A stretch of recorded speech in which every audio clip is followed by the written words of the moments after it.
And for today, personal tip ang aking personal payo for today. Nagdadasal ka nga pero wala ka namang ginagawa, malaki ang tsansa na walang mangyayari. Okay, so yun yung aking ed for today para sa araw na to. Dahil gusto ko lang bigyan ng personal opinion yung part na yun. No? Talagang lahat naman tayo may mga personal time prayers so, na gusto natin mangyari. Pero sa tingin ko kung hindi tayo kikilos ng pakonti-konti or kahit papaano gumagawa ng paraan, malaki ang tsansa na baka hindi mangyari yung pinagdadasal natin. Hindi ko sinasabi na hindi mangyayari. Ang akin lang naman, mas mainam siguro na kahit papaano, kumilos tayo dun sa mga bagay na gusto natin o pinagdadasal natin or kahit papaano, pag-aralan natin, intindihin natin o kung ano pa man. In short, kailangan natin kumilos. Samahan natin ng kilos yung dasal natin. Dahil again, kahit anong prayers natin, kung tipong hindi naman talaga natin ginagawa ng paraan, hindi natin nare-ready yung sarili natin, yung mga bagay-bagay sa buhay natin, baka hindi yan mangyari o baka hindi yan matupad. Kasi in short, wala ka kasing action na ginagawa kahit konti man lang. Pero kailangan mo kasi talaga ng,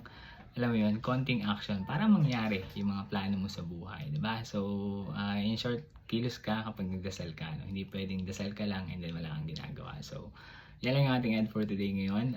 Kung nag-gets mo yung mensahe ng payo na to, huwag mo kalimutan supportahan ako dito sa aking Facebook. Meron din pala akong TikTok at pwede ka na pala mag-subscribe sa aking ad for today sa YouTube. Yun lamang. Salamat!